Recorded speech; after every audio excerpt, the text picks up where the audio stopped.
اللہ اکبر اللہ اکبر اللہ اکبر لبیک لبیک لبیک یا رسول اللہ صلی اللہ علیہ وسلم۔ ناظرین، 15 جنوری کو اسی ماہ میں کراچی کے اندر ایک فرقے کا مرکز ہے جعفر طیار، وہاں پر ایک ملعون ذاکر نوید عاشق، اس نے حد درجہ کی توہین کی اور ہمہ جہت ہمہ قسم گستاخیوں کا اس ملعون نے دھندا کیا۔ اس کے چند منٹوں کا وہ کلپ اس وقت وائرل ہو چکا ہے۔ اس ملعون نے اس کلپ میں ذات خداوندی اللہ جل جلالہ کی توہین کی، رسول اکرم نور مجسم شفیع معظم صلی اللہ علیہ وسلم کی معاذ اللہ توہین کی، قرآن مجید کی توہین کی، سیدنا صدیق اکبر رضی اللہ تعالیٰ عنہ اور سیدنا فاروق اعظم رضی اللہ تعالیٰ عنہ کی حد درجہ توہین کی، اور خود اہل بیت اطہار رسول اکرم صلی اللہ علیہ وسلم کی صحبزادیوں کی توہین کی۔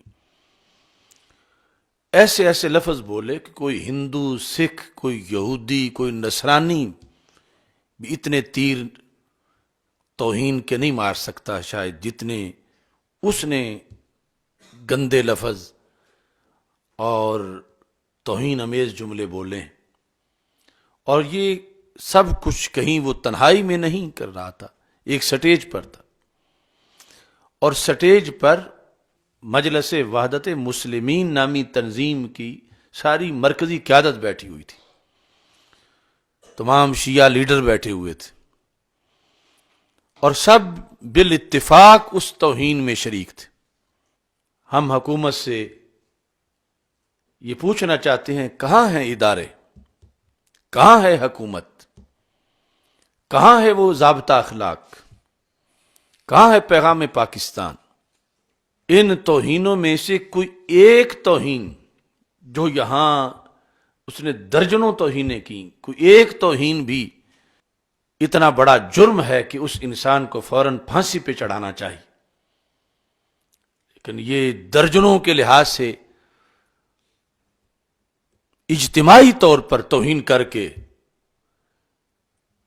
وہ لوگ دندناتے پھر رہے ہیں، اور ادارے سوئے ہوئے ہیں جو ان کا کام ہے پاکستان کے اندر امن و امان کے لحاظ سے، انہیں اس سلسلہ میں کوئی دلچسپی ہی نہیں۔ اس سے پہلے امر ذلیل نامی ملعون نے اللہ کو گالیاں بکیں، حکومت سوئی رہی، ادارے سوئے رہے۔ اس سے پہلے بھی صحابہ کے خلاف ان ملعونوں نے کتنی بار جسارتیں کی، مگر حکومت نام کی لگتا ہے کوئی چیز ہی پاکستان میں موجود نہیں، اور کوئی ان ملعونوں کو لگام ڈالنے کی شاید طاقت نہیں رکھتا۔ تو ہمارا اداروں سے یہ مطالبہ ہے کہ ویڈیو دیکھیں اور ان ملعونوں کو کیفر کردار تک پہنچائیں، اور اہل سنت و جماعت کی کچھ شخصیات سے میں بصد ادب بڑے دکھ سے کہنا چاہتا ہوں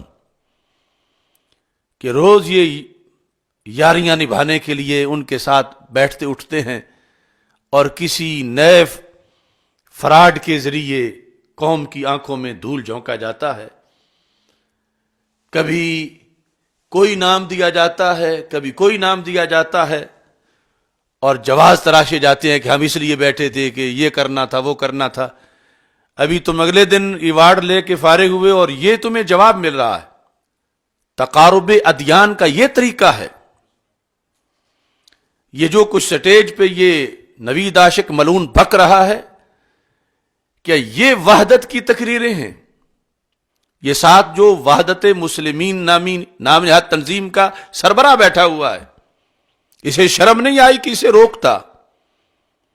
یہ سب کا ان کا یہ دین ہے، لا ولا الا بالبراء۔ ان سے کس چیز کی توقع کی جا سکتی ہے؟ یہاں کوئی یکجہتی کوشل کے نام سے ان کے ساتھ جفیاں ڈال رہا ہے، کوئی تقارب ادیان کی بنیاد پہ ان کے ساتھ یاریاں منا رہا ہے، اور اہل سنت کو دھوکہ دیتے ہیں کہ ہم نے ان سے یہ مطالبہ کیا، ہم یہ کر رہے ہیں.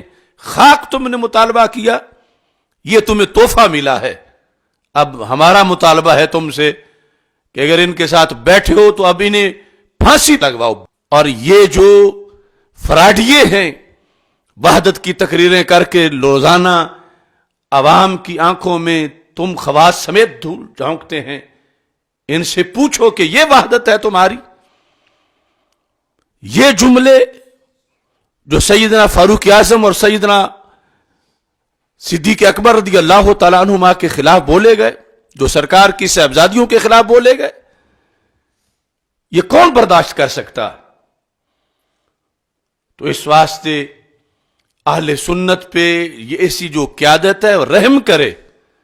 جو معتقدات اہل سنت کے ہیں، اگر کسی کو ان پر کوئی اعتراض ہے تو ہم جواب دینے کے لیے تیار ہیں کسی موضوع پر. لیکن ہم یہ جو تبرہ بازی ہے، پورے دین پر حملہ ہے، اسے کسی صورت بھی برداشت نہیں کر سکتے. مقتدر ادارے فوراً ان توہینوں کا، گستاخیوں کا نوٹس لیں اور ایسے ملعونوں سے زمین کو پاک کریں. وآخر دعوایا ان الحمد للہ رب العالمین.